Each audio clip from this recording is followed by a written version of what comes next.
With all the shuffles and changes in the South African car market, brands pulling out, brands being bought out, brands changing brands, there's a little bit of concern in South Africa among consumers about which brands to buy because they might not be here in a year's time.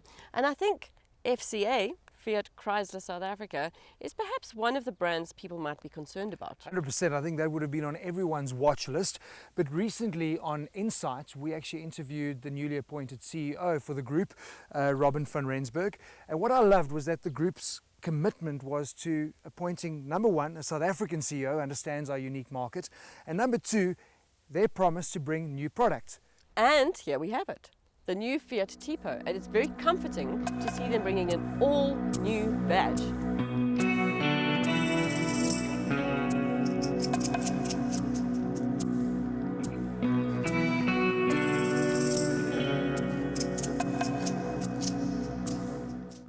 So I know you're not too blown away by the Tipo styling, but I think it's not that bad.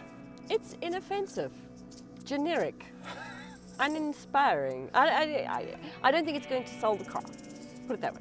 But I suppose if you think about C-segment, how many of these cars are blowing you away from a styling perspective? I mean, Golf's a prime example. It's not the most amazing car to look at. I quite like the little detailing that they have on the Tipo. In particular, a lot of people might think it looks like a bit of a station wagon. It's quite bubble in shape, but that's not a bad thing. For me, it looks like it was a car that was designed 5 years ago, and the next generation will be just that little bit more sculpted and more appealing in its design. But work with me here, that bubble shape, the proportions are leading to the fact of why we're sitting in the boot. Yes, because this car is all about practicality. It's about you getting a you little. You don't need a lot. No. You don't need a lot to get a little. No. Smarty. That's quite funny. You don't need much to get a lot. There you go. Well done. Don't you forget that now.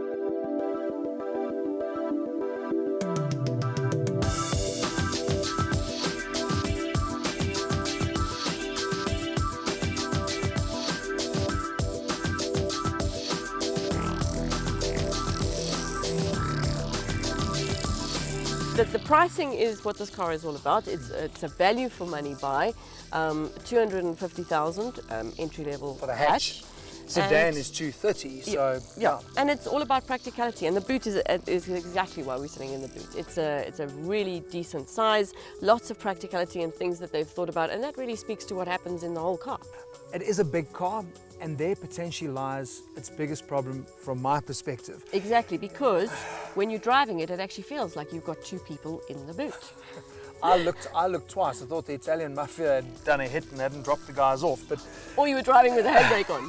It comes in a 1.4 and a 1.6. The 1.6 has a 6-speed auto. We've got a 6-speed manual, and then there's a 1.3 diesel, which I reckon would be the one to go for. The concern is that 1.4, which is the one we're driving, is the same engine they used to have in the Fiat 500. Exactly. This is substantially bigger, and therein lies the problem. But I don't want us to get carried away with dissing them on this, because I think at the end of the day, it's a value proposition. If we think back to the Korean brands, how did they become so popular? It was cars that looked okay, and this massive value. Had they have put a 1.4 turbo, which they have from the Alpha, into this car, it's going to be a totally different car to drive. It's going to be flipping amazing, I think, because the chassis feels good, it's well put together, it's solid. Exactly. But the price is going to push it way over the 300,000 mark, and that's where they don't want to go. Okay, so from a driving point of view, let's leave the engine aside. If you're a granny, or you're not a spirited kind of driver, it won't bother you. Yeah. The actual feel of the drive is great. It feels very solid. You've got a nice fat steering wheel. Yeah. The gear action is great, although the gearing itself is it's not good at all. Yeah, the ratio is just a bit odd. I think the 1.6 would be, you're either going to go 1.6, I worry about the auto up here because it won't be turbo. Yep. So I think that's it. The 1.4 is probably the one that you're going to struggle to buy. The 1.3 diesel would be the one to go for, or at least the 1.6. Interior wise, it's actually very nice. Yeah. I know you don't like the little infotainment system. I think again, it boils down to spec. They've got nav in there, which is fantastic at the price, but it's this big. It's tiny. Yeah, like you can barely put in your address with my fingers, never mind yours. I know. And look, I mean, you don't get that on the entry level, which is the easy. It's an option on Pop, and then obviously it's standard on the Lounge, which is what we're in. Either way, you're not blown away. I like the drive. Put an engine in the car, Yeah. and then it'll go. You know what? I think the best way to describe this car is if you think about Italians, not from a styling perspective like Ferrari and Lamborghini. Think more about mama that makes Italian food. There's something so special about their food. There's not a lot that goes into it. Simple ingredients: olive oil, tomatoes, pasta. But you get a really substantial meal. It's comfort food. You Sparing feel good. on the sauce. Sparing on the sauce.